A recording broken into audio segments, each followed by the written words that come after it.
What would you do to survive if you were stranded in one of the most inhospitable places on Earth? Would you give up, accept your fate, or would you go to unimaginable lengths to live? In October 1972, 45 people on board Uruguayan Air Force Flight 571 faced these very questions. Their story of survival in the icy Andes Mountains shocked the world, revealing both the resilience and the darkest capabilities of the human spirit. This is the true story of the Andes flight disaster.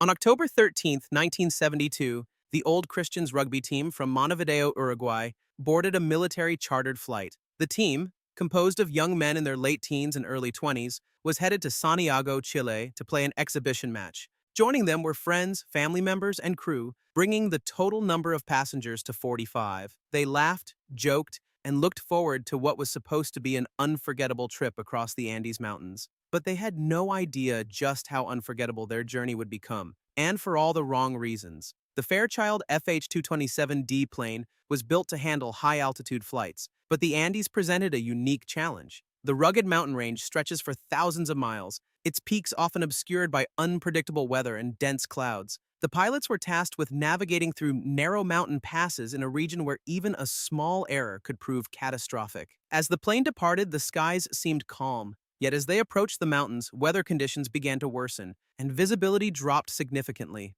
The pilots, assuming they had already cleared the highest peaks, made a critical miscalculation. Believing they were nearing their descent into Santiago, they began to lower the aircraft's altitude. But the plane was still deep within the Andes. At 3:34 p.m., disaster struck. The aircraft clipped the top of a mountain peak, tearing off one of its wings. Seconds later, the tail broke away, sending passengers and debris hurtling into the open air. With its fuselage severely damaged, the plane plummeted onto a remote glacier, crashing into the snow with devastating force. 12 passengers were killed instantly, and more were severely injured. For the survivors, the nightmare had only just begun. The crash site was located at 12,000 feet above sea level, surrounded by icy peaks and barren snowfields. The conditions were merciless. Temperatures plummeted to 30 degrees Fahrenheit at night, and during the day, the glaring sun reflected off the snow, burning their skin. The remaining 33 survivors quickly realized they were completely alone. Their hope of immediate rescue began to fade when they discovered just how isolated they were. The nearest signs of civilization were over 50 miles away, separated by treacherous mountain terrain. Their only shelter was the broken fuselage of the plane, which offered minimal protection from the freezing winds. Food was scarce. They rationed what little they had: tiny squares of chocolate, a few bottles of wine, and scraps of luggage. But it was clear that their supplies wouldn't last. They melted snow for water, using pieces of metal heated by the sun. Each day felt longer than the last, as their bodies weakened and their spirits dimmed. But they held on to one faint glimmer of hope: a small transistor radio salvaged from the wreckage. Through the radio, they learned that search teams were looking for them.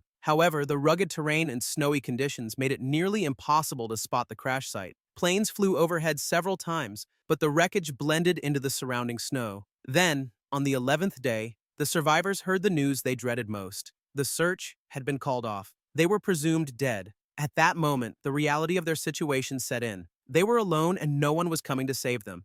As the days turned into weeks, the survivors faced starvation. It wasn't long before they were forced to confront an unthinkable decision: whether to eat the bodies of their dead friends to stay alive. The frozen corpses of those who had perished were all they had. They debated for days, torn between their moral values and their instinct to survive. Finally, hunger and desperation pushed them to the brink. They justified their decision as an act of survival, a way to honor the dead by ensuring their sacrifice wouldn't be in vain. It was a choice that would haunt them for the rest of their lives. While some struggled to cope with the psychological toll of their predicament, others focused on finding a way out. Hope flickered when they spotted signs of civilization, distant valleys and rivers in the distance. But the treacherous mountain terrain made any attempt at escape seem impossible. They knew that if they didn't act soon, they would die. Two of the survivors, Nando Parado and Roberto Canessa, volunteered to attempt the unimaginable. They would hike through the Andes to find help. With no proper equipment, no maps, and only makeshift supplies, the two men prepared for their journey. On December 12, 1972, after weeks of planning and waiting for clear weather, they set out on their trek. What lay ahead of them was a brutal test of endurance and sheer willpower. The two men faced freezing winds, blinding snow, and treacherous cliffs. They had little to eat, surviving on tiny scraps and the will to live. They climbed peak after peak, only to discover more mountains ahead. On the 10th day of their journey, they finally descended into a valley where they spotted a Chilean shepherd. Exhausted and barely able to speak, they begged for help. The shepherd alerted authorities, and rescue efforts were immediately launched.